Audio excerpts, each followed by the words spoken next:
15 साल की प्रिया लखनऊ के बंथरा कस्बे से कुछ दूर दरोगाखेड़ा के एक प्राइवेट स्कूल में 10वीं में पढ़ती थी। उसके पिता रमाशंकर गुप्ता की जुराबगंज में हार्डवेयर की दुकान थी।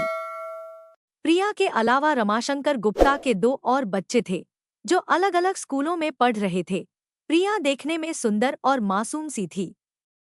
घर में सब लोग उसे प्यार से मुन्नू कहते थे।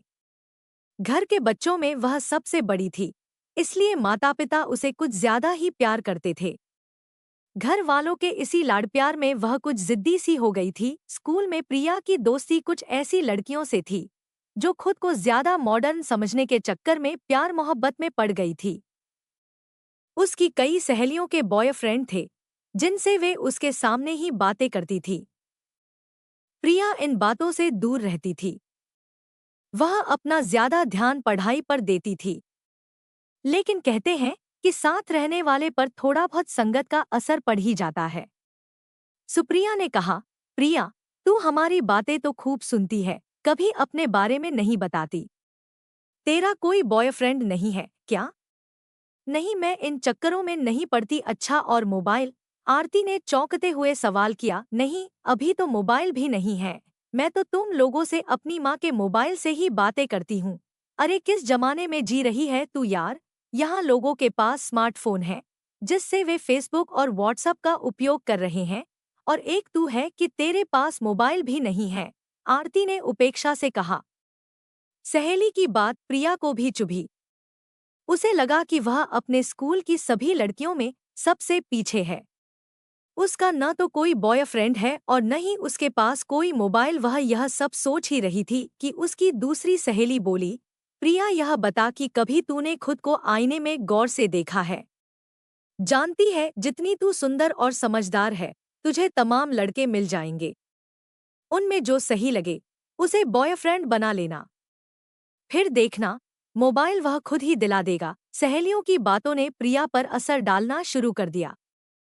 वैसे प्रिया महसूस करती थी कि जब वह स्कूल आती जाती है तो कई लड़के उसे चाहत भरी नजरों से देखते हैं, लेकिन उसने कभी उनकी तरफ ध्यान नहीं दिया। अब उन मंचलों के चेहरे उसके दिमाग में घूमने लगे। वह यह सोचने लगी कि वह किस लड़के से दोस्ती करे। प्रिया के स्कूल आने जाने वाले रास्ते में एक लड़का हमेशा बंठन कर खड़ा रहता था। वह उम्र में उससे कुछ बड़ा था। प्रिया को और लड़कों के बजाय वह लड़का अच्छा लगा। अगले दिन प्रिया जब घर से स्कूल के लिए निकली तो रास्ते में उसे वही लड़का मिल गया। प्रिया उसे देखकर मुस्कुराई तो उस लड़के की जैसे बांझें खिल गईं। वह समझ गया कि लड़की की तरफ से उसे ग्रीन सिग्नल मिल गया है। जल्दी ही वह लड़का स्कूल जाते समय मोटरसाइकिल से प्रिया के पीछे पीछे जाने लगा और उससे बातें करने का मौका तलाशने लगा। एक दिन मौका मिला तो उसने प्रिया से बात की और उसे बताया कि उसका नाम रज्जन लाल है। वह हमीरपुर गांव का रहने वाला है। हमीरपुर बंथरा के पास ही था। इसके बाद दोनों के बीच बातचीत शुरू हो गई। कुछ दिनों बाद रज्जन लाल ने प्रिया के सामने प्यार का इजहार किया तो उसने हंसी में जवाब देकर सहमति जता दी। इसके बाद दोनों स्कूल आने जाने के रास्ते में मिलने जुलने लगे। रज्जन लाल टेम्पो चलाता था।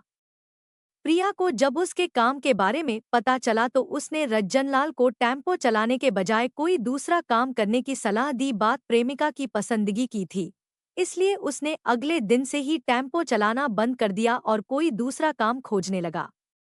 वह चूंकि ज्यादा पढ़ा लिखा नहीं था, इसलिए काफी कोशिश के बाद भी उसे दूसरा काम नहीं मिला।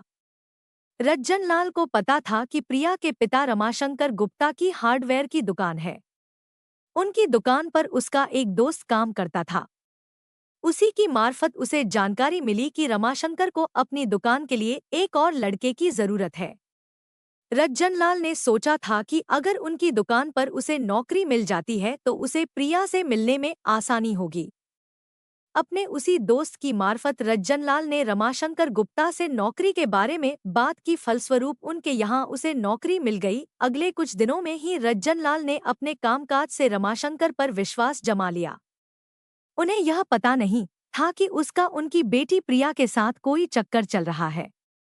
यही वजह थी कि कोई काम होने पर वह उसे अपने घर भी भेज देते थे। घर जाता तो वह प्रिया से भी मिल लेता था। चूंकि घर पर वह प्रिया से ज्यादा बात नहीं कर पाता था, इसलिए उसने एक चाइनीज फोन खरीदकर प्रिया को दे दिया। इसके बाद दोनों की रात में फोन पर लंबी लंबी बातें होने लगी। दिन में वे एक दूसरे को एसएमएस भेजकर काम चलाते। बीतते वक्त के साथ उनके बीच प्यार गहराता जा रहा था। प्यार में फंसकर प्रिया को अपने कैरियर और माँ बाप के प्यार की भी परवाह नहीं रह गई थी। सब ठीक चल रहा था कि एक दिन प्रिया की मां सपना को पता चल गया कि प्रिया का दुकान पर काम करने वाले रज्जनलाल के साथ चक्कर चल रहा है। उन्होंने प्रिया से मोबाइल छीन लिया और पति को सारी बात बताकर रज्जनलाल की दुकान से छुट्टी करवा दी। इसके बाद दोनों का एक दूसरे से संपर्क नहीं हो सका। प्रिया रज्जनलाल को अपने दिल में बसा चुकी थी, इसलिए पाबंदी लगाने के बाद भी वह उसे भुला न सकी। उधर रज्जनलाल गांव की प्रधान बिमला प्रसाद की कार चलाने लगा था। प्रिया और रज्जन एक बार फिर स्कूल आने जाने के रास्ते में मिलने लगे।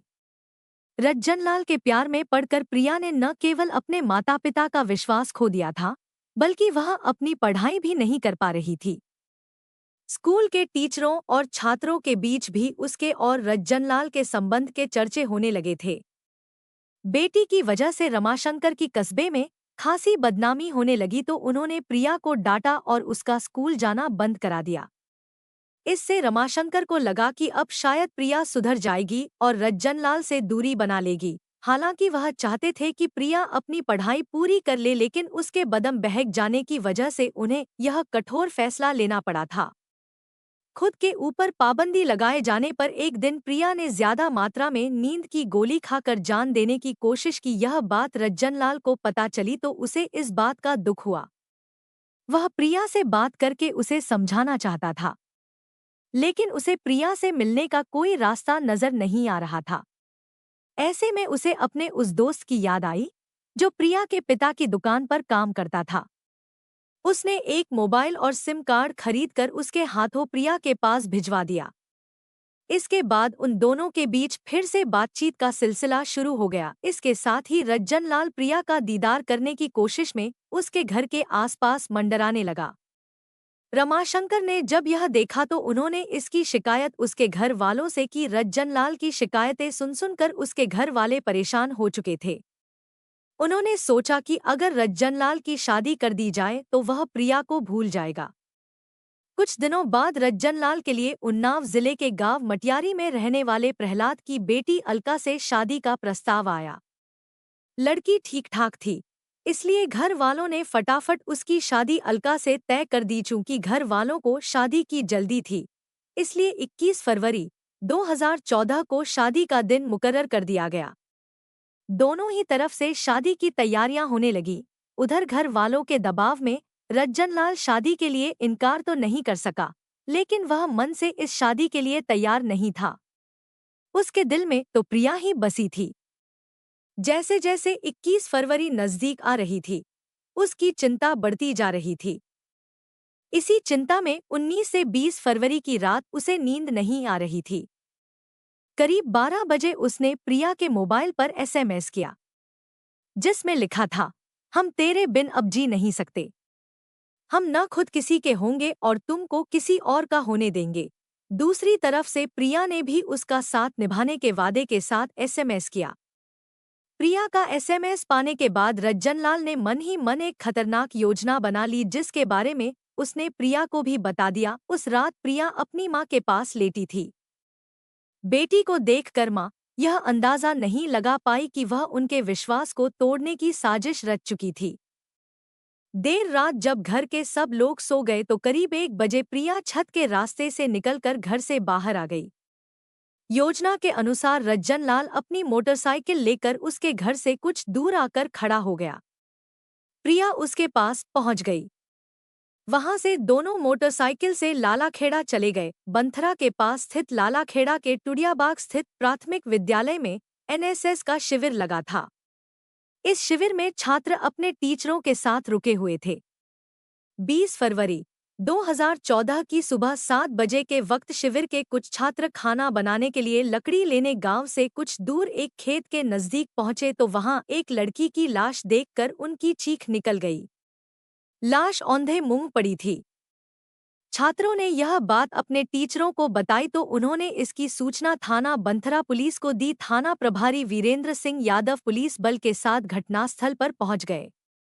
तब तक वहां गांव के तमाम लोग एकत्र हो गए थे। पुलिस ने जब लड़की की लाश सीधी की तो उसे देखते ही लोग चौंक गए, क्योंकि वह बंथरा के ही रहने वाले रमाशंकर गुप्ता की बेटी प्रिया थी।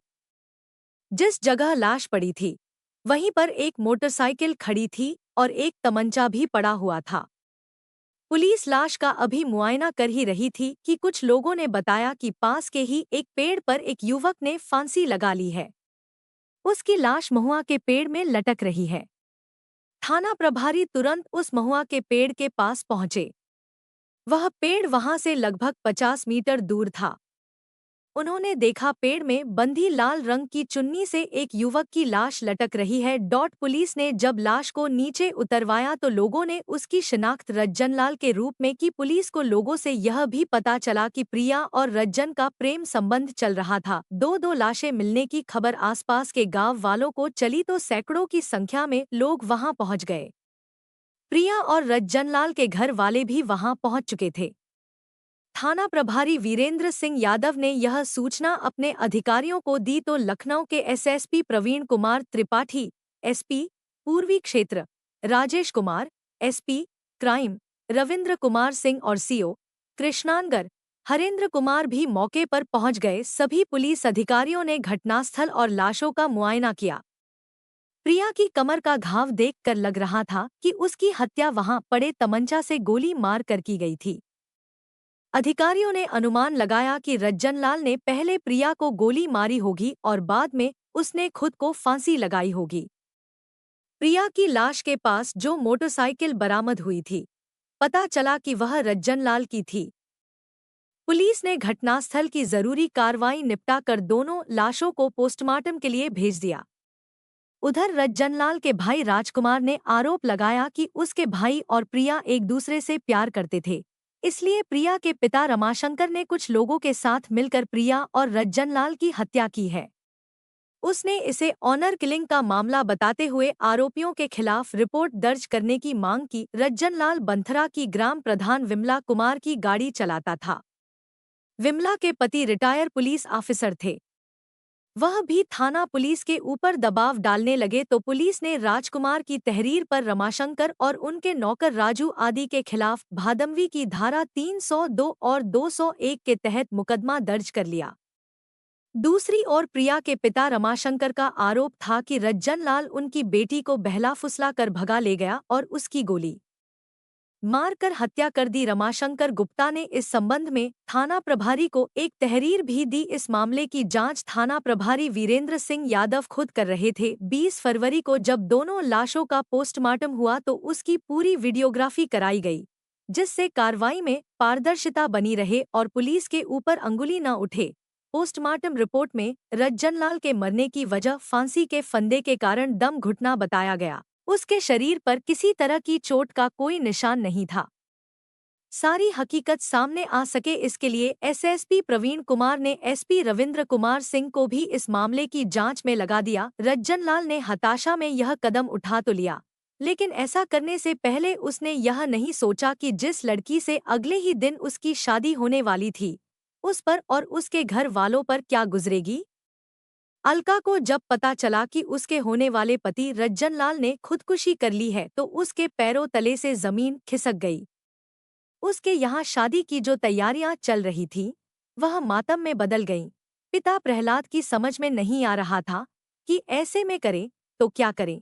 ऐसे में लोगों ने उन्हें सलाह दी कि जब शादी की सारी तैयारियां हो ही चुकी हैं, तो क्यों न अलका की शादी रज्जनलाल के छोटे भाई राजकुमार से कर दी जाए। प्रहलाद ने जब यह प्रस्ताव राजकुमार के सामने रखा तो उसने सहमति जता दी। इस पर 20 फरवरी 2014 को जिस समय रज्जनलाल के अंतिम संस्कार की तैयारी चल रही थी, उसी समय राजकुमार 5 लोगों के साथ अलका से शादी रचाने चला गया। जांच के बाद पुलिस ने इस मामले को ऑनर किलिंग की घटना मानने से इनकार कर दिया।